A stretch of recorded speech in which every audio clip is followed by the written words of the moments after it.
I was the only girl among 5 powerful families, and the other 4 heirs were all my fiancés. I thought I could choose any of them, until one night, I saw them kneeling at another woman's feet. They said they would reject me, no matter who I chose. Later, when danger came, the man I loved the most pushed me into a stranger's arms to protect her, and when I was hanging from a window, begging for my life, he let go of my hand. I was the only girl among the heirs of the 5 great families. The other 4 were all my fiancés. For the longest time, I thought I would choose one of them to spend the rest of my life with, but everything changed when Charlie appeared. That night at the bar, I saw clearly Easton, who had always been as cold and distant as the moon, kneeling at Charlie's feet, kissing the back of her hand with obsessive devotion. In this life, I will only love you. Even if Debbie chooses me, I will still be with you. On her birthday, no matter whom she picks, we'll all refuse, for your sake. The other 3 men circled around her as well, echoing his words.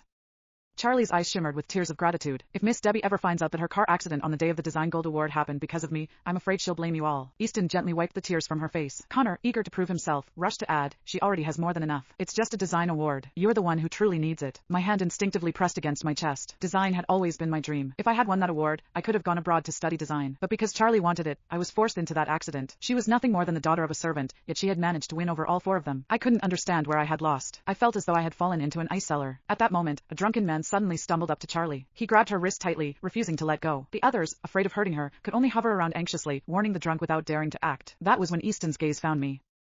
Without hesitation, he strode forward, seized my hand, and shoved me toward the drunkard. This woman is even prettier, and much wilder. If you want to play, take her instead. With that, he pulled Charlie away while the drunkard was distracted. The other 3 followed right behind him. Not a single one of them cared about my safety. I watched their silhouettes fade into the distance, and at that moment, I finally understood. I had long since been erased from their hearts. So perhaps it was time for me to leave too, and find someone who truly loved me. But what puzzled me most was, why did they only regret it once they realized I no longer loved them? Debbie, your 20th birthday is coming. It's time for you to make your choice. On the other end of the line, my father's stern voice rang out. Having only just escaped that drunkard at the bar, I was still trembling. Before I could respond, he continued, I know you like Easton, but Kenji, Connor, and Hayden are all excellent choices as well. You may choose freely. After all, my daughter deserves the very best.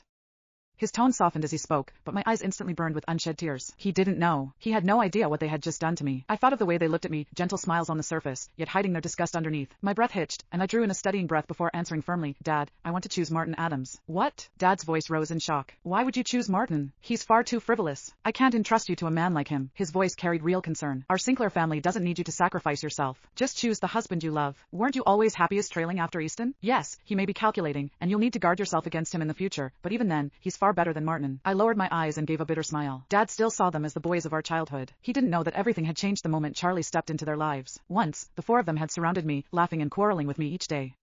But when Charlie arrived, she would linger silently in the corner, eyes shimmering with unshed tears, looking as if we were bullying her. At first, Easton and the others ignored her act, and even warned me, don't be fooled. Women like her only look pitiful on the outside, but inside they're full of poison, and I believed them. Until that stormy night. They had taken a call, their expressions darkening before they left me one by one. On a strange impulse, I followed, and what I saw shattered everything. Easton was cradling Charlie in his arms, soaked and bedraggled, his eyes full of tenderness. Meanwhile, Hayden and Connor stood to the side, their voices cold with disapproval. Debbie is getting worse. She knows Charlie likes us, but she keeps flaunting herself in front of her. She's truly vicious. If we weren't afraid she'd lash out at Charlie once she learned the truth, we wouldn't have kept pretending this long. And then Easton, with infinite gentleness, brushed away Charlie's tears and murmured, don't be afraid. Even if Debbie chooses me, I'll reject her for you.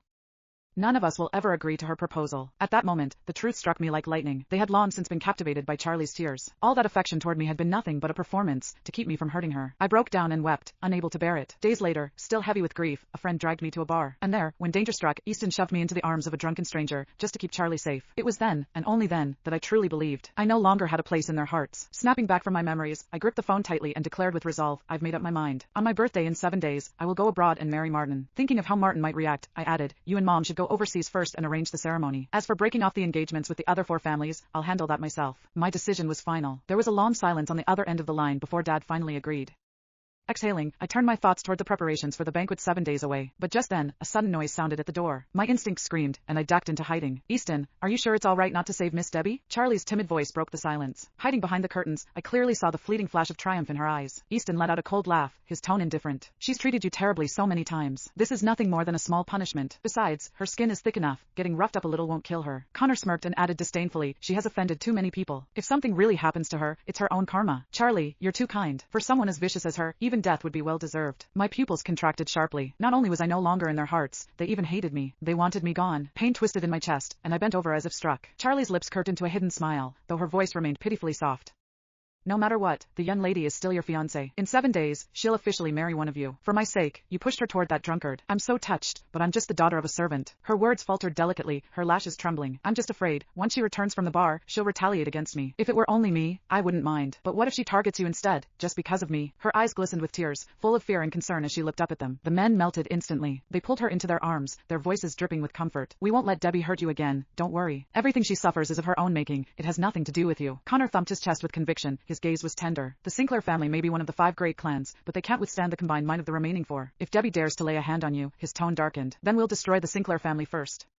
Seeing the approving looks on their faces, my eyes widened in disbelief, unable to believe what I was hearing. So it wasn't just me, they even wanted to destroy the Sinclair family. Easton stroked Charlie's cheek with tenderness. I know what you're worried about, but don't be afraid. No matter whom Debbie chooses among us, the one we love will always be you. I'll make all the arrangements, and if she doesn't know her place, then she has only herself to blame. A ruthless glint flashed across his face. My heart lurched, and in my panic I tugged too hard. The curtain swayed. Their heads snapped toward me. Who's there? All their eyes landed on me. No longer able to hide, I stepped out slowly. My face was blank. Their expressions shifted instantly. Old habits made them move toward me, as if they wanted to explain, but Charlie was faster. Her gaze flickered with malice before she plastered on a mask of fear. She rushed toward me, voice quivering. Miss Debbie, why are you back so soon? Her eyes welled with tears.